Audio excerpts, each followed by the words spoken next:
Are you a DJ? You do DJ stuff as well, right? Yeah, I'm a DJ and producer. I've been like I think I saw you I've might have been done some of the Yoshi drops, right? Or yeah, we released with Yoshi, and I've been hanging around with Burst a couple of times as well on his show. Nice. And yeah, Yeah. basically I was like making a living out of touring, and with Corona everything ended up. So that's how I discovered NFTs. nice. Well, Oh, since shit. you're transitioning anyway, I'm gonna play her intro and then let's start our like interview. Yeah, that's a good transition into let's talk about that. That's dope. There's good info there, but yeah, we have a little intro we'll play.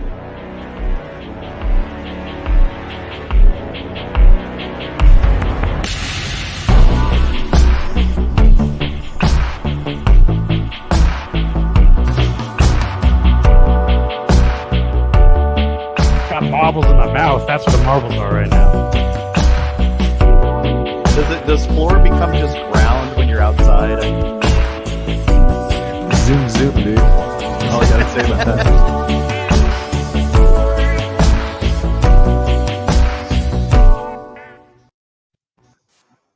Boom. Boom goes the dynamite. Intro. Boom. Nice. Tex-Wax Hold'em. I like that. I guess we'll just jump right back into what you're saying. You're a touring DJ and then couldn't tour because of, I assume, the pandemic, right? Yeah. I've been DJing for like 20 years, I guess, and also making music. And I was doing okay, like I wasn't like a superstar or anything, but I went in tours to Mexico. I played in US, played in Amsterdam, Berlin, and a bunch of countries actually. I live in Ecuador in South America, and I was doing okay, and then the pandemic hit, and I got basically screwed. Until we are still screwed actually, because they closed everything again, and like we cannot play.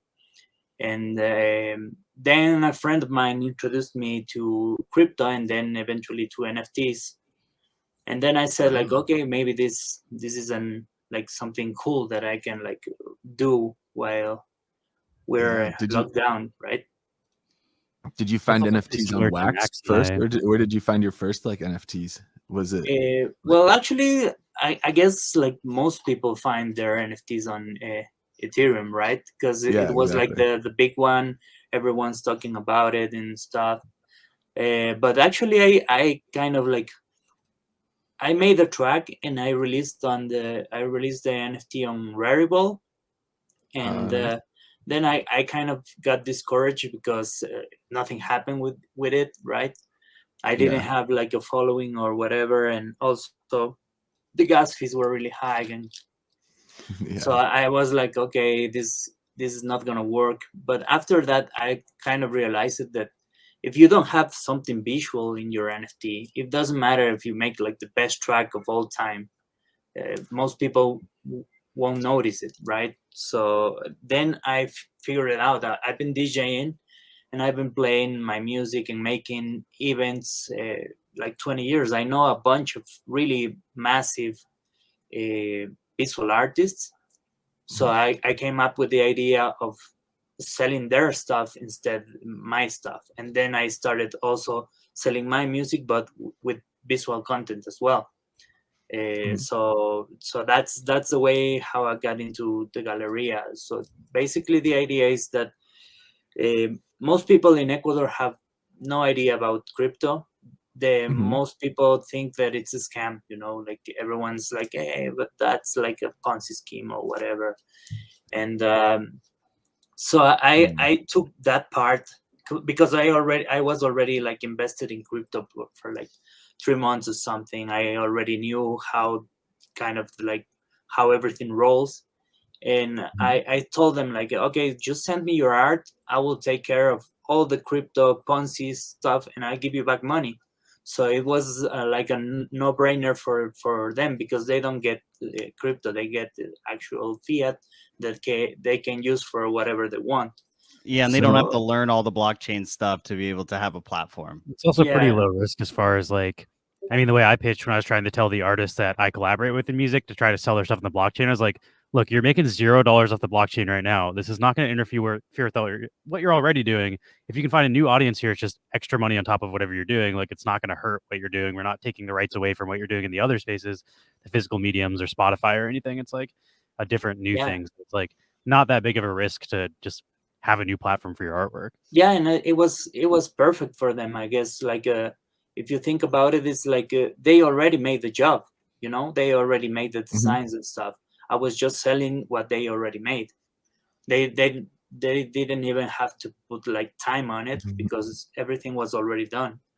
Yeah. So it was like a perfect situation. I had like a really good start with Ivan Casanova. He actually painted the club where I'm a resident DJ here in Ecuador.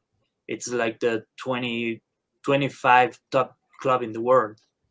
And the art is just massive. It's like all over the club. It's like a huge piece of art by him, and we did really great at the start with him, because it was also I think it's also because at that time everything was perfect. You know, like a lot of people were getting tons of free wax with Our Planet, and people had a lot of extra wax to spend, and we did really great. Like, we sold out.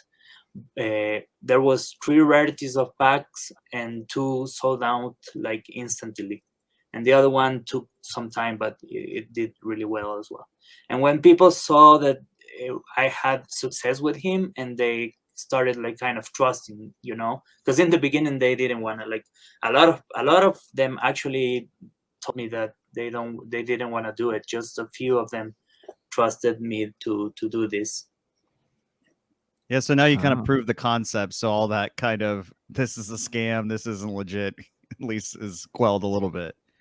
Yeah. It's also pretty parallel to how Max and I got into the space, because, I mean, Max and I worked in the film industry in Los Angeles, and when COVID hit, it literally became illegal to film stuff in Los Angeles. Like, you could not go out and film stuff in public with large crews and stuff. So more so myself than Max, because Max works in post-production, but I work on set, and like there's 50 or 100 people on every set I work on, so you just couldn't do that. So I largely got into NFTs and crypto stuff because, I mean, I was already kind of into crypto, but like I didn't get into NFTs until I was sitting around doing nothing for like 6 months on the internet looking at crypto stuff, and then fell down the rabbit hole of alien worlds and crypto monkeys and stuff. But like, I definitely relate to being an artist and having your craft of making art just totally taken away from you, and then you're just like, what do I do now? And then like this falls in your lap.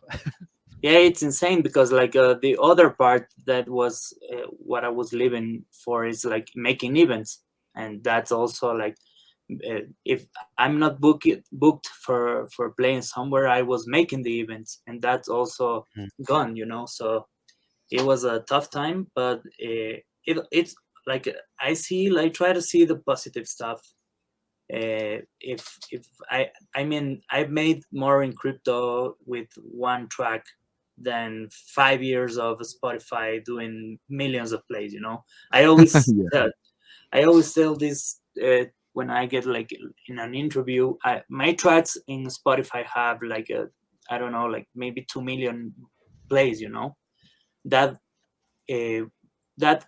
I received from that like $1,000 or something since 2015. That's been like 7 years to get $1,000, you know, with millions of plays. Yeah, It's not like my tracks aren't playing and nobody knows them. Yeah. But I haven't received anything, and I released with Yoshi drops, and the mint #1 got sold in 5,000 watts. You know, so I made more with that one sale than 7 years of Spotify revenue. Wow, it's just crazy. Yeah, and that's the cool part, for musicians and for artists. Like, you get to control the distribution, right? Rocket wants to know if you have a link to your Spotify. Do you have a Spotify link to our chat? If you put it in the private chat, I'll link it in the public chat. So do you put your music with the visual artists that you're onboarding, or do you just have like your own schema in this collection that's kind of your stuff, and then each artist you onboard like kind of has their own schema underneath it? Well, as I said before, they don't know anything about.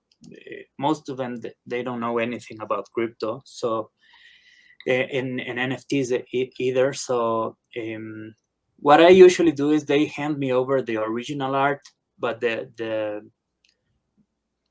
file, the Photoshop file or the Illustrator file or whatever, and I put the wax part on it, like the packs, the rarities, some little animations and stuff.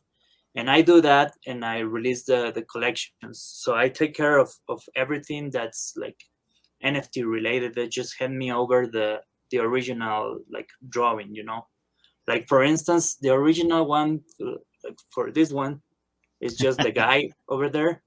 So I make like the background and the animations and the different rarities for the collection. Cool. That's what's the rarity structure of the collection? What's like? Do you do many like one of one mints, or is it like what's like the rarest? Or is it more like collectibles? Yeah. I usually do this. It depends on the artist, because sometimes not being myself the one that makes everything kind of gets it a little bit more complex. But usually I have one that's called custom, and that's the higher rarity. So usually I make just a few of them, like maybe from 5 to 10 of them. And that's like the top rarity. Usually has something like a really cool extra stuff. I will always send you some link about like for you to see what I mean. Just give me 5 minutes. I've got the rarities pulled up on your website here in the background. Yeah, those are for this collection. It varies for you mean different collections of rarities? And not all of the like it depends of what the artist gives me, Sometimes sure. I have just a few works of art. Sometimes I have a lot of things.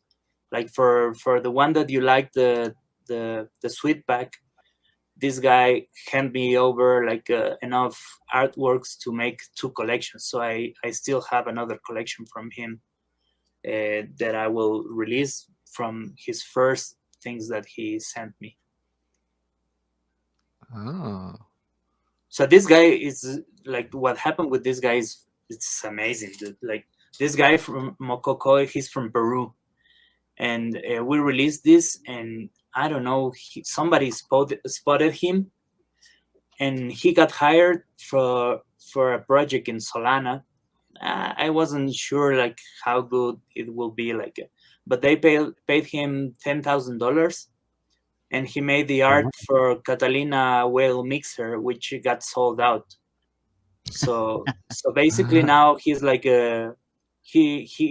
they decided to book him again, and he's making a lot of money, and he lives in Peru. So that's really cool, because before we started, he told me like, hey man, yeah, I'm gonna jump into this boat with you. I don't know you that well, but he had like, he pays for everything at his house, basically. For his mom cannot work, and his little sister is going to school and everything, and now he started to make more income in NFTs than I do.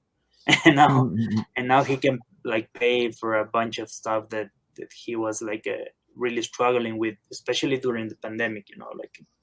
Yeah, that's awesome. That's what I love that about NFTs. Yeah, so how do you find the artists? Is this just all word of mouth, like networking? You just get to know one artist, and then that kind of leads into the next, and you just kind of just feel it out, and then people hear about it, and then they contact you? Or yeah, well, the everyone except for this guy Mococo, I knew from my events, so they used to design the flyers and posters for my events. Some of them also are friends with my wife, because my wife makes how do you say it in English? She does the production for TV commercials and photograph stuff. So that she knows also a lot of great graphic designers. So most of them I know. Like the only one I don't know is Mococo, that he is from Peru. I didn't knew him. I just found him on one of these artists Instagram or something. So is this this artist who's doing this one Espancho? Is he one of your music connects for doing flyers and stuff? He is actually the guy that I was talking about. He's a friend. He works with a friend of my wife. This guy is a photographer, and he does the graphic design for him when he needs like a brochure or something like that, you know, like, because most of these people like actually that's one of the really cool things about NFTs is that these guys don't really make a living because of, or like for this art, you know. What they do is like design flyers for like something like Walmart in Ecuador, you know. You design stuff like you want to sell a TV or whatever, and this is how to pay the bills basically. So it's amazing to have this chance to show people their art, and also that they start making money, and eventually maybe they can make a living out of this instead of like working in a boring office for like a, you know, like for Walmart or whatever. Yeah, you can be creative and make a living rather than just phone it in for something you don't really give a shit about. I mean, that's definitely that's the artist's dream. I love it. Even Max and I, like, we get to work on cool projects as filmmakers in Los Angeles, but we're making films paid for by other people about stuff they want to make films about. Like, we don't get to choose what we're working on. We are freelance artists commissioned to work on other people's art projects, whereas Neon Space is our art project. We get to decide what we make, which is like a huge freedom that I haven't had my entire career as a professional artist. Like, I'm always just working on other people's art commissions. Yeah, it's pretty empowering, you know, to be like, wow, like every direction this goes is it's ours to kind of take and hold and grow in whatever way we see fit, for better or for worse. So it's exciting when you can find a way to make it work too, you know. Yeah, it's amazing, man. Like I'm actually one of the collections that I have is called Crypto Ravers, and I started releasing, like I told you, that NFT on Rarity, and it didn't sell, so I was like kind of bummed with the music on NFTs. But then I created this collection, and it did well. It wasn't released on the best time, but it did really well. So I plan to dedicate it more time now to release this music, because it's what I do, you know. And now it's really cool because like before I will release a track and it will do well, and I will make like $100 or whatever, you know. So now with these collections, it's not like they're really huge or whatever, but I can like make at least 1,000 or a couple of thousand or whatever, you know. It's like way better than doing what I was doing before. I think a big thing that hasn't really been explored yet that like someone like you will really succeed at is when they start doing musical events in the metaverse. Like, you can DJ in Immersis and they'll have like a dance floor. In order to enter that, they have to buy an NFT to get in. And you could do like, you know, poster NFTs of this concert's happening, but then after the concert, the poster is the concert ticket that lets you walk into the venue, but then you could also sell it afterwards as a piece of art. I think that's going to be like a big thing, like metaverse events, and like someone with your background with promotion and stuff, and like running and promoting events, like being able to find that talent and like make a lineup. That's going to be huge, I think, in like the next coming year. I think we're going to see a lot of that. Yeah, I mean, you're basically digitizing everything that, like, you're taking the whole ecosystem of like promotional posters and the marketing and then the, you know, the artwork that goes with it, and you're just taking all that same process and just making it digital. Yeah, it's like something that came out naturally. Like the thing that I really wasn't too involved with was like actually being a collector. You know, I had to learn this for the last last year or so. Not it's not a year yet, I think, but I've been like there's not many things that get collected in Ecuador, right? Like the main thing people buy here for collections is like when the World Cup is playing, you get like the album of the World Cup, and you have to collect all the players and all the teams. That's pretty much the only thing that you collect in Ecuador. There's not that many like what I don't remember, garage bale kits or something. That thing doesn't exist here. So you don't have a lot of Funko collectors in Ecuador. No, they started bringing them like in, I don't know, like maybe 10 years ago or something. Before there wasn't anything like that. It's really it's kind of like expensive here because in the last 14 years we had a president that like put really hard restrictions when you're bringing something to Ecuador, that it's not like primary necessity, you know, like something like a toy. It's not something primary that you will need. So everything here basically costs twice as much as you pay for it on US. So if you want to like an iPhone that costs $700 there, here would be 1,400. You know, wow. So it made things like actually with the music business is crazy because like a keyboard or a synthesizer that you get for like $1,000 here in the US, here will be like 4,000 or something, because since it's really big and really heavy, it's not easy to bring, and the taxes are even higher. So most people that make music here, they don't have like hardware, you know, it's all software. Yeah, that makes it even harder to be profitable as an artist when all the equipment and tools you need are double the price. You can't even get started. I remember I was really into Flight of the Conchords. They're from New Zealand, and like people to interview them about what instruments they use. They're like, "Why do you use this guitar?" They're like, "When you live in New Zealand, you buy whatever's in the thrift shop. You don't order stuff because it costs so much." So they're like, "What we play is not what we wanted to play. We just chose whatever's cheapest in our local shops because that's all we have."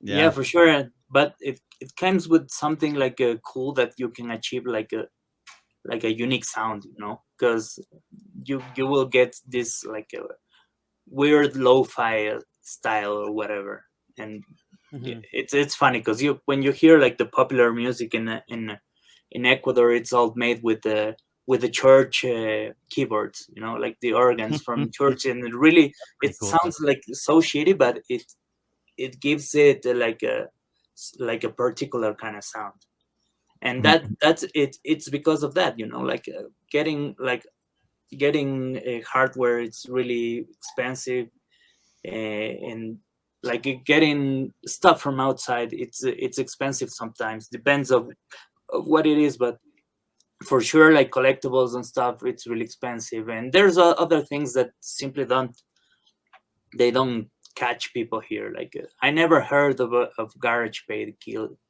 kits in my life, but it's apparently is big in other places. And also a lot of the Funko things I've never seen it. Like there was this little dude with a cook hat or something, like just released a few months ago. I never heard about that one. Are you talking about Bob's for Funko? Bob's Big Boy? Yeah, the burger one. Yeah, that was definitely kind of a deep cut, even for us in America, I think. Well, so circle back to the sale you had going. I saw that Popeye. Somebody says Popeye, but Popeye was really big here because we do watch a lot of like old cartoons. You know, they like the TV stations don't have much money to pay for like the permissions to use like the new stuff. So they still like, you can still see the Smurfs and Popeye and I don't know, the old school cartoons still are like going around in the TV in Ecuador. I'm curious. Here it says you have a whitelist drop. How would we go about getting on the whitelist if we're not already? Is that still possible, or did we miss the opportunity? I don't know if there's any available at the market, but I'm trying to like build like a more like a small community that has perks, you know. So all these perks like the whitelist drop and I released these NFTs for the whitelist just in my community of Discord, and I left them to like grab the first one. Then we released a public drop, but just like a few of them for a couple of days. And I'm always trying to give perks to the people that it's in my Discord and they are collecting my stuff and buying the NFTs and supporting the artists, because like there's not that many people supporting artwork right now.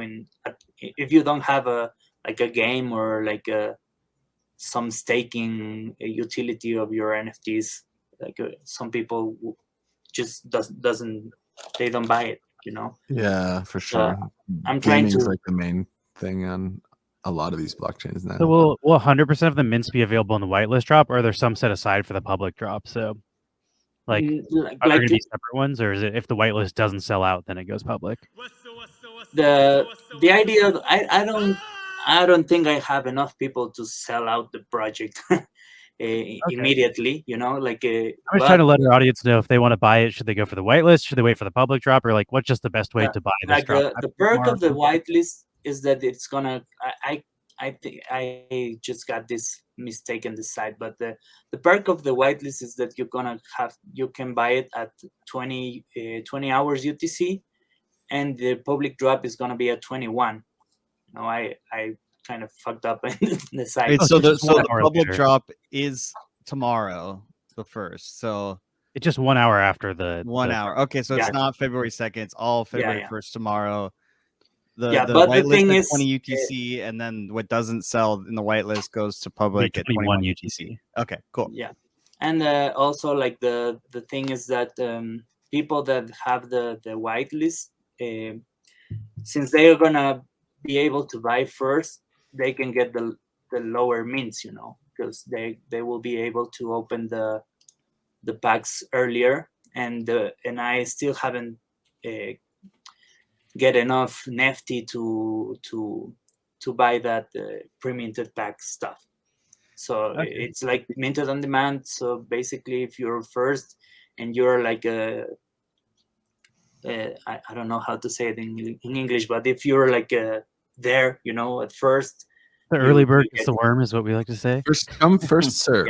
Yeah, something like that. So so what is the whitelist actual like NFT? So if someone were to like look on the aftermarket to try and get a NFT, or is it just like you're on a list? Yeah, it's finally they fixed this, because it was something like there's a cool thing long term. I know Nefty has talked to us about this in the past, that they want to eventually make it so people can stake their own Nefty to a given collection. So if like you were to be like, to other partners like Burst, and then like to your community, they can be like, oh, if you stake to me, then that helps me do this pre-minted pack drop since I don't have the Nefty right now. And then they all stake to you, you do your pre-minted packs, and then they unstake it and take it back or whatever. But it's a way like everyone, the community can kind of support each other with collections to give them the ability to use those tools they wouldn't normally have, which is, I like that idea a lot. It will be cool, but I don't think they will do it like that, because essentially that will kind of make their business complex, because if I can lend my Nefty to other people, the other people don't need to buy Nefty anymore. I guess that's true, yeah. But what I heard is that I guess it's possible, because there's a lot of people that have a lot of money in wax. So some people want to be like your godfather or whatever, and they will give you like they can like give you some Nefty. Like I don't know how it's gonna work, but I heard something like similar. But I don't think you can like change Nefty from hand to hand, because that way they won't be selling Nefty anymore. That's my what I think, actually. Yeah, we'll see. I remember Juan mentioning it to us, marketplace, because they were talking about like whitelisting blends and stuff like in September or something, and they've like pretty much done nothing on that end, and they've only been working on their marketplace for the past couple of months. So like I'm excited when they go back to the creator tools and spend a little less time on their marketplace, but it seems like that's their focus at the moment. They like are totally trying to revamp their market. Yeah. Yeah, I wonder, because you're not giving Nefty, you're staking it from your own wallet to someone else. They might make like the unstaking period really long. Yeah, so meaning that that there you is a cannot bunch of stake it from people your, jumping in and you'd out have all to the time, and unstake it doesn't from create your own wallet. volatility. Yeah. Yeah. But It'd be who more knows? like We'll if see. I have 100,000 Nefty, I can stake 40,000 to my own collection, and then 40,000 to another person's collection, and then 20,000 to a third person's collection. Yeah, Okay. like So this yeah, is but, right here? that's the whitelist card. Okay. Let me post So this. I don't know if there's any available on the market. Didn't check. There's only 2 of them. Like the thing is that I only released this for like most people that got this are like people that are collectors in my and in my Discord, you know. So it's not that like there's many flippers there, because it was worth, I think, 10 wax, but I gave it to I also try to make like discounts of people for people that are in the Discord. So first, when I released it, the whitelist card, it was worth 7 wax, and the public drop was 10 wax. But not like not many people are listing them at the market, you know. So that's good. That means people that got them actually want to buy the drop, and you're not just a community full of flippers. yeah. So That's the idea. That's like what I've been trying to do, like you know, get people there organically. I made a couple of contests, but I don't know. It's hard to do. You know, you want to bring more people to your community, but when you make this contest like Twitter giveaways and stuff, usually you end up having a lot of people that want to get the free NFT, and that's all they want to do. Like yeah, not like Yeah, they don't even there's a say difference between hi. attracting collectors and attracting flippers. And when you give away free stuff, you often attract flippers, which is the problem. You're like, I want to attract the collectors, but like the second you start throwing free stuff out there, you attract the wrong people, not the people that actually want to collect your stuff. So we understand that difficulty. It's hard to like find the right audience. Yeah, it's really complex, and like really, and it's something that I see a lot, and I get like a lot of frustration, because I think, like, I don't know if it's me, but I think I work with like top end artists, you know. It's like really, really good artwork and stuff. And sometimes you see like the things that get sold on wax sometimes are like the worst, like designs and stuff, you know, just because like there's the word game or the other land or staking or whatever, and that gets things sold. Honestly, even on Ether, you got like, I mean, I don't mean the shit all over 8-bit artwork, but you have like 8-bit computer generated artwork that's outselling like people that are like 40 years into fine painting, like making real, like really nice art. That shit you can't sell. And then like people just like do a crappy like 8-bit rip off of some other project, and for whatever reason, thousands. Actually, one of the guys that hangs out in, oh yeah, he's on the chat. This is Screw, and he said to me like, hey, I'm gonna get this NFT, and he sent me a link, and it was basically like a Bored Ape Yacht Club with a with the filter that will make it like 8-bit, you know, like not 8-bit but pixelated. But it was like the original one, you know. It's nothing, like not even anything done to it. So and that kind of thing of like sometimes sells, you know. Like you have like amazing artists, like I've seen stuff that I was like blown away, and that thing doesn't sell at all. I know it gets frustrating sometimes. Like, you know, we're in the similar boat. We've been doing this since, you know, April, maybe had our first sale in July, and like we're grinding this out and trying to do everything the right way and build things the right way, and not, you know, kind of really just do the right things. And then someone comes along and takes some like clip art, slaps it on some clicker game, and makes like $1 million. It's like, God damn it. Yeah, so frustrating. That's crazy. It looks like these NFTs are $1 each too. Like you're not selling them for, you're not ripping people off here. It's $1. Yeah, you want people to have the art. It's not, you know. I like this one. If I'm gonna flip over real quick, like this one, this like dreams in the real world. This is pretty sick. Like that one, the first one, that one's the bird that's sitting in the red thing. That's in my city. Hell yeah! I have mint one of that. I like that one a lot. That one, not that one. The one in the left. Top left. Yeah, I have mint one of that one. That one is in my city, and that's the problem. Like back in the day. Hell yeah! I picked up a bunch of mint ones from this collection. And that's like that, or have you been collecting? No, right when we were talking about it, I like looked through and I was like, oh, these. Oh, Max is right now buying a bunch of that collection. I was like, snapping up. I bought mint one of that there like a few minutes ago. Just wailing around over here. So that kind of thing, it's like a really like I don't know how, like maybe sad, you will say. Like this guy has some really cool ideas, and this is like handmade. Like he draws like these things, or like their drawings. Yeah, first he draws it on a sketchbook, and then he does the thing. And these are like the places he visited, you know, like when he was traveling or whatever. And these ones didn't sell that much, so I haven't been working with him because I don't know, that there's not enough money like to like maybe if you sell like a couple of these, and I cannot go and tell him like make art and I will pay you $10, you know, like $20.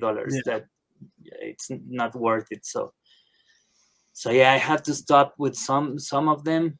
Or maybe I just have you can buy these right now for like $1. I mean, that's crazy. I think that's really phenomenal artwork. So the fact that I could buy that for $1 is insane. Like $5 is this. Yeah, the one on the left is a little bit more expensive because it's like an animated one. But yeah, that's something that gets you like discouraged sometimes. Sorry, what? Can you post that link? Somebody's asking for it in the chat. Oh yeah, so this is for like, these are open drops right now. Imagine these are these mint on demand, or are these like pre-mint?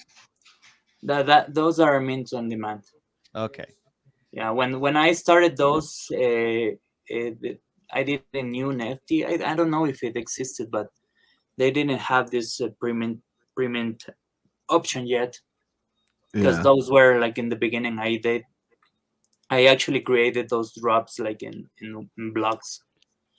And it's a lot. I mean, it's a lot of just different art styles. So I can follow, you know, your project and then just get exposed to all kinds of different artists, all kinds of different styles of artwork. So I really enjoyed that a lot. That's always kind of novel. Yeah, there's always something new, but at the same time, it also makes it gives you a little bit of a challenge, you know, because when people follow Neon Space, they get hooked on the artwork, and they want to keep seeing that, and they follow because of that, you know. So in my gallery, I have some people that love crypto Ravers, and they absolutely love crypto Ravers, but they don't support that much like Textworks of or something, you know. Like it's different. It's like you change so much, like the style of the artwork and stuff. Some of them just follow some stuff, some follow other stuff, and some of them support everything you release. Like they are really like the OGs buy everything from the beginning. These small ones, these small drops before I made the collections, and yeah, that's cool. I also thought about like I could release like a mixed collection, you know, because I have a lot of small artists, but they don't have the amount of artwork to release a big collection. So I want to make a pack that it has like 4 artists inside the pack, you know. So that makes like a big enough collection and have different artists, and I can like pay them like something that actually worth it, instead like just like selling stuff for $1. You know? Yeah, and then if as a collector you open the pack, you get a little bit of everything. You get exposed to different artists all in one kind of collectible pack. I like that. Yeah, I've definitely found. So do you that's an issue I have with my music for advertising. Like I like playing like folk and country music, but I also like psychedelic rock. But like if your album is half and half, it's so hard to market that, because like if you market to the psychedelic rock audience, they're not going to like your country shit. And if you market to the country audience, so like I found that in the music, that's the same thing where like if you have a bunch of stuff that looks or sounds similar, it's easier to market it because when you sell one thing, then when they look at the other stuff, and they're more likely to buy it. But Yeah, I'm a person that likes variety, so I like that you're mixing it up. Like, I like listening to bands where they change their sound and they're not just doing the same thing over and over. But I do, from a marketing perspective, it makes it a lot easier when they do. yeah, but that's the cool thing about like Discord right now, that since I started the Discord server, I started to get like more in touch with the collectors and everything. So it's cool because you can like have it a little bit more organized. So people that like Crypto Ravers are in the Crypto Ravers chat, or people that like the TextWax Hold'em are in the TextWax Hold'em chat. So that makes it a little bit easier. So for some of these schemas, do you do like any blends or like set bonus kind of things, or kind of like that's what I was just telling you about. Like, I didn't knew the part of collecting, and rewarding people and stuff. So I was like, when I started, I just like released something and that's it, like released the art and everything. But now I'm makes working sense, on right? rewards. You're like, oh yeah, here's art, you buy it. It's such a different world as you start peeling back the layers of the NFT space, Yeah, sure. And also, but when you start seeing how things work, it's actually cool. Like, you get to reward people. This collectors become your friends and stuff. So now I released it. Before this, I released the sticker pack, and so you get the sticker, which is this one, the one, the El Santo is called, that one.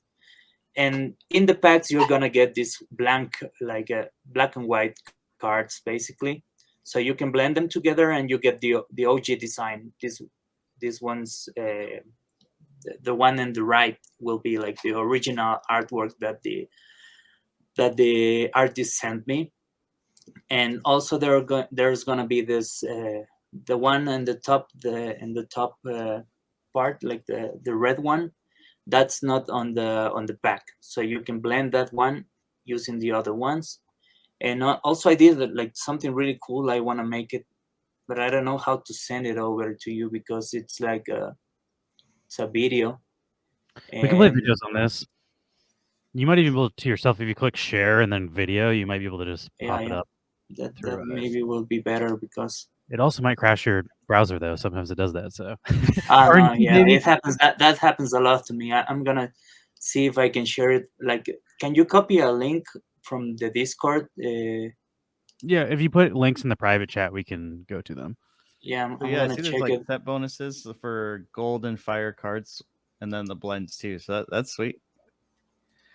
I always like, quality drops that aren't for like a boatload of money. Like, I just hate having to like pay $50 per pack and then pull the things. I mean, I'm just trying to have fun, man, and I'll spend like $5, $6, $10 even just to like have a good time, get something I like. I feel like there's not enough of those projects on Wax. Everything's all about play to earn, and you can, here's the value, here's the floor, all these. I was telling Max, I'm like, I hope he isn't gonna like try to pitch us some staking system and stuff. Like, I'm glad that people are just doing collectibles and focusing on the artwork. There is too much of like, oh, like we're gonna like just create all this utility and then basically put out bad artwork and then just replace utility. And it's like, yeah, like I kind of would like to collect good artwork on Wax. There's not enough good artwork brands. Not everything has to be an investment, not everything is gonna like help you retire here. Like, just collecting stuff is fun. Why can't we just leave it at that? It is fun. And sometimes it's cool that it will get you money as well, because like, for instance, I don't know if you guys are like familiar with Pixel Pop Heroes. No. Yeah, is that on Wax? Yeah. No, this guy is my friend, and he was like releasing art for like really cheap like artwork, like 10 cents or whatever, So that's a reward that I did for the sticker pack. Oh, what? That's cool. That's crazy. Wow, that's really cool. When you point it with your like Instagram or Facebook, it pops out like of the screen. Really? Wow, that's awesome. That's cool. Yeah. I had other video that looked look better, but I don't know where it is. This gets the point across. This is sick. So I'm gonna do one for like for the like as a reward as well for the collection, because this one people really love that one. That's dope. Yes, you want to see my my collection? Cool. Yeah, collection of mint ones. Here's I got mint one of the Mario. Oh man, we've been playing so much Mario Party. It's so fitting. Yeah. I got this one. I like this a lot. Yeah, that's in Peru. That's okay, cool. Lima Dog. Okay, that makes sense. This is Max Collected is me. Got the mint one on that one. There's this Max one was really cool too. Look at this guy. Yeah, that's in Chile. This guy is from Chile, but he lives in Ecuador. I like that one too. Boom, got the mint one. Yeah, I'm excited where all the AR stuff will go. Like for you to be able to display NFTs like on little screens. You know, they have those little digital picture frames. I just wonder how long it'll take for the tech to catch up, that you could just have little screens with your NFTs, and it supports like augmented reality kind of things like you showed us. Yeah, I saw this one that from there was this guy, he's a follower of Senor Lupe.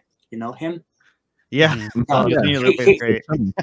He has this frame that I don't know how it works, but it has it has some depth, you know, and it looks totally amazing, dude. He put one of the Senor Lupe's horses there, and it looked just like, I said like, oh man, I want to buy it, and I just went to the store, and it was like $600 or something. Oh man, yeah, those chummies aren't cheap. They're really cool. Wait, so he had it on like a little frame, but it popped out like that video you showed us where it had like that depth. Yeah, it didn't pop out, but it had that kind of feeling because it has some depth. Yeah. I definitely want like a NFT display frame. I'm getting to the point where my collection needs to be just like, I want it behind me on the wall while I'm streaming. Oh, that'd be so sweet while we stream. It's like going through the crypto monkeys and stuff. That'd be sick. Oh man, I went through and picked up all these. I like these. Want to launch marbles too, Max? We can get I can do that. You know, when I started like with the NFTs, like at the very beginning, I was like, but I don't get why people will want to have this. You know, like you can save it from the internet and that's it, and you can have the same thing and whatever. But when you start working on this and you start seeing the whole space and everything, and seeing that you can like change people's lives, you know, like what I just told you guys about the Peruvian guy that released with us, and basically you're changing his life, you know. So it does make sense to pay the original artist to get this stuff and then show it in your display it in your house, you know. I think the frames and stuff are still really expensive for now, but at some point they will be like more cheap, and they'll come down as it gets more popular. I also think like the way Max explains it, I think is the best, where he's like, why would you buy this? Like an NFT is a verifiable digital signature, so it's like it being on the blockchain is like the artist signing your artwork, and it's just that's verified. Yeah, you can copy and paste it, but that's not the signed version by the artist. The signed version by the artist is on the blockchain, so it's like that's the official signed version. Yeah, you can take a picture of the Mona Lisa and print that and put it on your wall, but it's not the Mona Lisa. The Mona Lisa is the one with the signed artist signature on the blockchain. It's funny because I was about to say that's the way I explain it. You know, like when somebody comes to me and says like, "Hey, why will I buy that?" And there's like, okay, there's the Mona Lisa, and there's like a bunch of printings of the Mona Lisa in the world. But that doesn't mean that you own the Mona Lisa. If you own the Mona Lisa, you're like fucking like rich or whatever, and you have the original one. So you can have the same printing and exactly like the same way or whatever, but it's not the original, you know?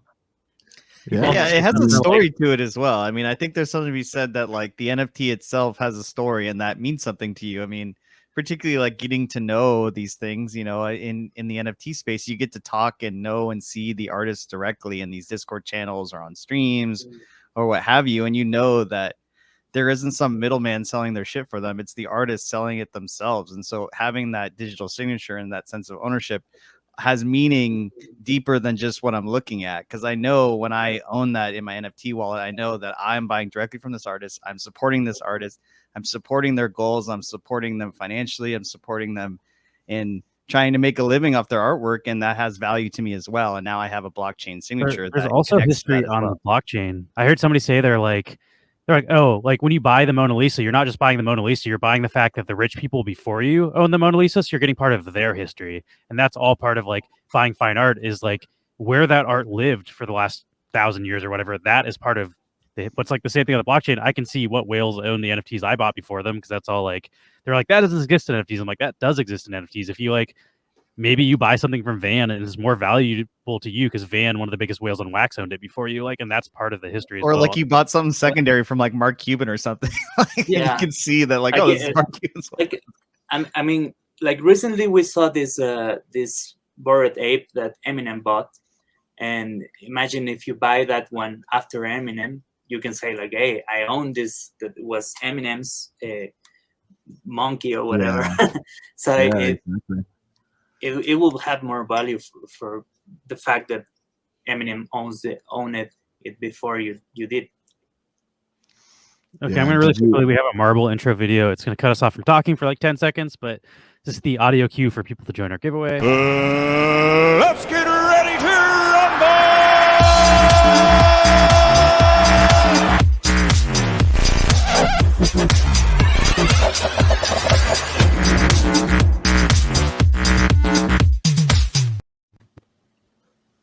Boom!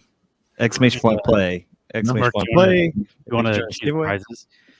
Yes. And then real quick, for those that are new to the chat, you can do exclamation point form, and then it'll have a form so you can fill out your wax wallet, so we know where to send a prize. If I don't know, we got 40 people. Let's see. I got 1, 2, 3, 4, 5. I got 6 of these. So let's see. Yeah, we can do a bunch of races if we really wanted to. So like, I'll do first place. First place, I'll give this Tex Wax FOMO stickers pack. So this will be those blend ingredients, right? So these will have the stickers that you can blend with the stuff you get out of the packs, and then get the full colorized version. So I'll do that for first place, and then I can do like some Neon Space NFTs for second and third. Yeah, also with that one, you can get the NFT that pops out like of the screen with your phone. But oh, sweet, but it's kind of difficult right now because the packs are already sold out, and there's not that many on the secondary.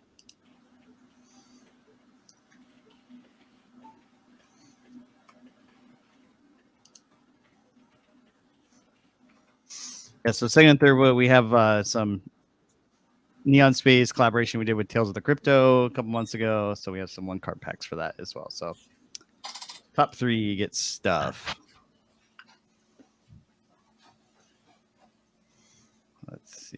So how long? So if it's mint on demand, how long does this? Is there like a time frame that the sale lasts, or will it starts and then it'll just stay open? Yeah, I usually leave it open for like a good while, because it's art. It's like if people still get it, like the artist still gets money, So yeah. So as long as there's people that want it, they should be able to get it. So you basically just keep it open until the demand dies out. Yeah, it happened to me a lot. Like when I usually don't reach everyone, on wax, and then like after some months, you can you find somebody else that really digs the stuff. Like with you guys right now, like you really liked it. Those real pictures with the animals and stuff. And you like it, you want to support, you want to buy it. If I take it out, that's it. Like Yeah, I agree with you. I mean, like, you know, we weren't familiar with your project, and there's so many projects out there, and you can't keep up with all of them. So it's nice to be like, wow, this is really cool. Let me go to their site right now, and I can get things right now, rather than be like, cool, I really like your project. Now let me wait 3 months till your next sale, and then I can finally get some of your shit. You know, so I like the fact that I can immediately engage in it and have something to show for it right away. Yeah, especially because I'm like releasing. I'm releasing stuff for like so many different artists, you know, because maybe if it was just like one collection, you can like just make things different, so you get people to buy more quickly. But yeah, I don't know, it kind of like, I mean, I get it, you know, when you put like a time frame, people rush into buying it. So it's also like a marketing strategy, but on the other hand, sometimes people discover the collection like 2 months after it was released, and they want to get it, and they want to support the artist, and if it's closed, they cannot do it anymore. So yeah, it's a hard balance to find. I mean, it's still trial and error. It's not a perfect science of like rewarding and engaging the original people that have been with you for the whole time, while also still giving quality things to the new people that come along. You know, you still want to bring on new people. You still want the new people to have access to stuff, but also create, you know, scarcity and, you know, special things with people who've been with you along the way. And it's a fine line to walk. Yeah, but the cool thing is that you've seen my bags, so I don't make like a 400,000 NFTs, you know. So yeah, that's a cool thing, because like most people like that about my collections, because even if you buy after a long time, you're not gonna get mint number 10,000, you know. So it's still scarce, it's still like unique, and you're also just not actually like you're not those even blends, asking for that much money. Yeah, exactly. You're asking for $100,000. You're not even asking for $100,000. You're asking for much smaller amounts. So yeah, that seems just much more reasonable to me as someone who likes collecting stuff. Like, I don't know, like the blockchain heroes drop they just did. They were asking for $500,000. It's like, what you're a joke. collectible brand on wax. Like, get your mint numbers in fucking line. You can't sell that much collectibles on wax, or they'll all be worthless. Here, for this next one, I'll mix it up since I got a few from different schemas and different artists here from your collection. So I'll do a club pack for this one. So first place will be a club pack for this Crypto Ravers, and then second and third will be Neon Space Tales of Crypto Collapse. I'm looking at these Crypto Ravers. Can you talk about that one a little bit? So are these like different ingredients of like different tracks of a song and you blend them together? The idea behind it something very similar. Sorry, that's our audio cue to join the giveaway. Exclamation point play. So the thing is, with Crypto Ravers, as I said in the beginning, I put my music out and nobody bought it. So then I saw that I needed this visual content as well. But when I dropped the Casanova collection and the Cute as Fuck collection, I realized that I could do something like really cool with my music that will give you that extra gamification, if you will, you know. So you get the packs, and in the packs you have the parts of the track, like each individual sound, and then you have loops as well, and you can blend if you blend 4 kicks, you get the kick loop. And if you blend the bass note, you get the full bass loop, and then you blend all those together to get the track. So that's how Crypto Ravers work. And it's my music and some other friends that I know, like this guy Frey Botar, the one that I released music with as well. He actually was the guy that got me into crypto and NFTs. He's from Germany, and we've been making music and doing stuff together since like a few years now. And I also that's also a really cool part, because I get to release music from friends of mine and I get to pay them like a more decent amount of money in a way more like in a shorter term than what you usually do, because like for me to get royalties on a track, it usually has to go like 6 months or something, and then you get the statements. So now it makes it pretty easy to split up the royalties too, because you have like the contract balance to a given wallet, so it actually makes it not super convoluted too, to just be like, here's all the aftermarket sales and we'll just cut it up this way. Yeah, and now it's even easier with that feature that Nefty has, that you can like tell them just create a Wax wallet, and I will send like half of it to your account, like directly, But that works only with the people that are involved in crypto, not so much with my artists that release stuff like TextWax. Lewis does something similar for his band. I mean, it's a different style of music, but Lewis's band Gyrating Hips, he has like a small collection. He was testing out the concept of like taking like a lead guitar, rhythm guitar, drum, bass, and then blend it all together, and then you get a song out of it. Yeah, I like it a lot. The NeftyBlocks royalty splitting is only for the cost of the drop itself, though, correct? That's not going to split the royalties of the secondary market sales. Yeah, I guess only for the main drop.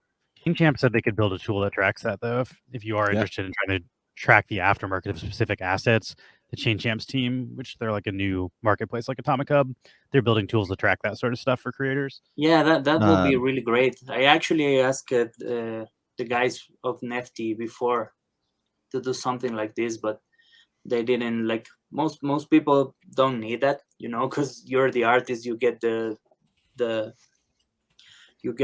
income, and that's it. Because I think there's a lot of collections on Wax that do collaborations, and because there's no tools to split aftermarket for collaborators, that's true. Yeah, not so common. Sorry, audio cues. Exclamation point! A lot of people would use this tool. It's just. And Jeff, we have had all of our audio cues tonight. We did the intro. I played It's Time for the Last Race and this race. So calm down, Jeff. Jeff talking shit. He's a true classic trash talker. This last one I'll do. Let's see. I'll do this sweet pack. Which artist is in the sweet pack? That's Mococo. That's the guy from Peru that made the Catalina whales. Oh, perfect. Yeah. I'll do that as first place, the sweet pack, and then Tales of Crypto pack, second, third.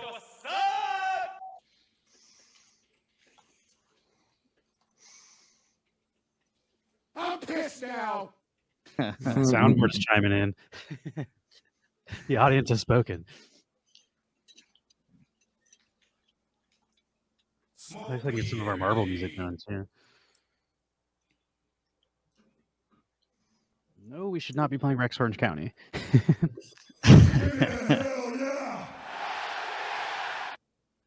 I was actually thinking about creating my own streaming show, like a rave, like NFT rave. Something like that. We like Twitch. Ravers. I mean, Twitch has a lot of like fun integration. It's pretty easy for the monetization process, and I mean, for us, it kind of attracts like a gamer crowd, which kind of fits our style. But like there's a bunch of like Burst is on Twitch. We're on Twitch. Menace Tech from Monster Strikes on Twitch, and like NFT Insider and Hydro has a Twitch show. So it seems like the Wax community particularly has like a pretty big presence on Twitch. So we all kind of like can shift viewers to one another when we're done. We all rate into each other and support each other. Yeah. So if you do start streaming on Twitch, let us know. We'll drive some traffic to your stream. Yeah, sure. I guess my point being, there's a pretty good contingent of people that know to look for Wax, particularly NFT news and interviews and insights on the Twitch platform. So if you're looking for one, this is not. I don't get anything out. I don't have any skin in the game on this, but we enjoy Twitch. I'm the KY asked which packs have the chance at the augmented reality, like the augmented reality. No, that one is not. That's a reward for like a completed set. Okay. I is that have for that any one. rarity or specific rarity? What? Is the set bonus for a specific rarity or just for collecting of any rarity? That one that I showed on screen, that one's for the sticker pack. So like if you collected all 12 stickers, and also I airdropped one like an amigo sticker that I airdropped to everyone that ever bought something from Galeria NFT. I think I set it out like if you had 10 NFTs from Galeria NFT, then you will get that amigo drop. So you needed to have all those 13 stickers, and you will get that one for free. Okay. Yeah, we posted the Discord channel too. I'm sure the Discord has all that stuff in there too. Yeah, I'm usually posting, but I want to do like another augmented reality for the pack as well, for like completed sets of this pack. But I haven't announced it yet because I got into like a little bit of trouble when you don't really know, when you offer stuff before the drop, you know, because you don't really know how much stuff is gonna be out there, and that makes it difficult for you like to do the math of how many things you need to get the rewards. So I'm gonna announce what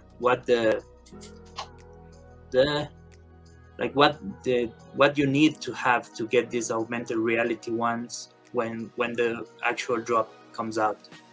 Especially because it's mint on demand, so as you're saying, you don't know how many of each ones will even be minted, whereas if it's pre-minted, you can say there's going to be 10 of these, so you need to collect this, but like it's kind of random what's being minted by how many people buy it, right? So you probably need to figure out who actually can complete sets before like doing set bonuses. Yeah. I had that problem with crypto Ravers because I released that one and it was when Ecuador started allowing events again.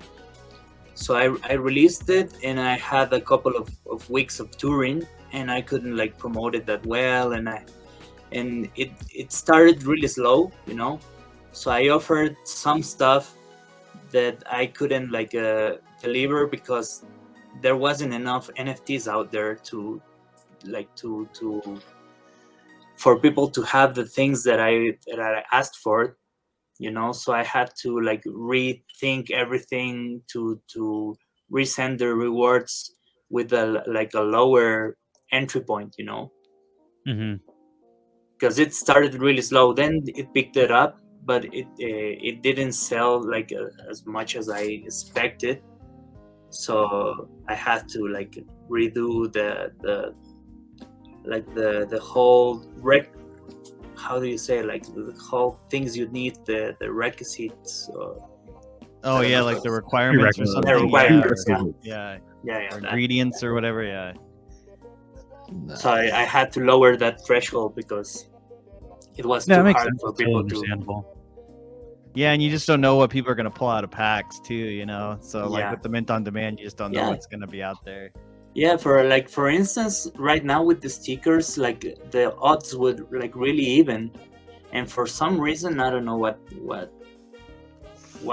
happens, but for some reason the queen one, it didn't pop out that much. So it's a really rare one to get the queen one. A lot of people like in my Discord were like, hey, if somebody got this one, can you like sell it to me, or they were making like really good trades for people that if you had that one, because it didn't pop out as expected, you know. Even if the odds were like really like even, you know, no reason for it not to go out, but you never know what happens with the algorithm, I guess. Yeah, we've noticed that with Nefty, like sometimes we do like a half and half blend, and sometimes like all the good stuff comes out in the first half, then other times like nothing good gets pulled in the first half, it's all in the second half. But, like the RNG is definitely like, it's pretty random. Sometimes you get a lot of one and not a lot of the other, and you can't and that's tough when you like when you offer something, because maybe it's maybe what you needed to achieve that, it's on the half that didn't sell, you know, like the half that didn't get sold. So, and people will get mad at you and stuff like that. That's also the hard thing about being in the community and like handling like what people expect you to do. Yeah, for sure. And it's definitely something like you grow as a community leader as you learn what the community wants. You can adjust for each drop and stuff. Like we definitely like have changed our stuff so much since our first drop, just because like the community gives us feedback. They're like, hey, like we weren't able to get what we wanted, or we got too much of this, and like yeah, it's definitely like as long as you're listening to your community and taking the feedback, I think you'll grow and do better each drop.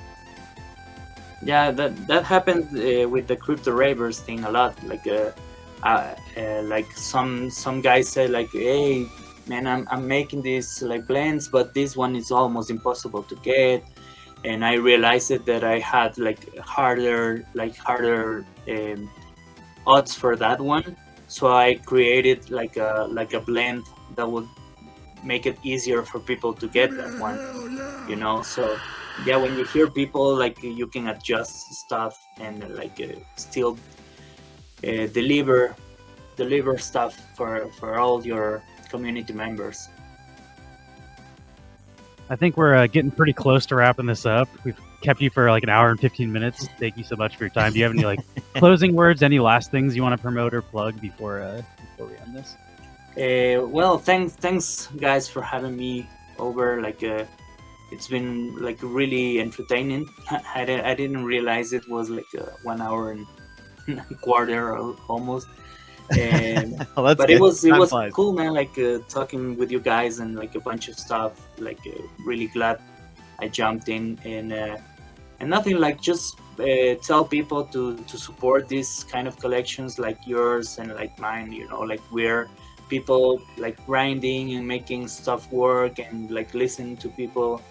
We're not like big companies getting like $1 million like every 2 months.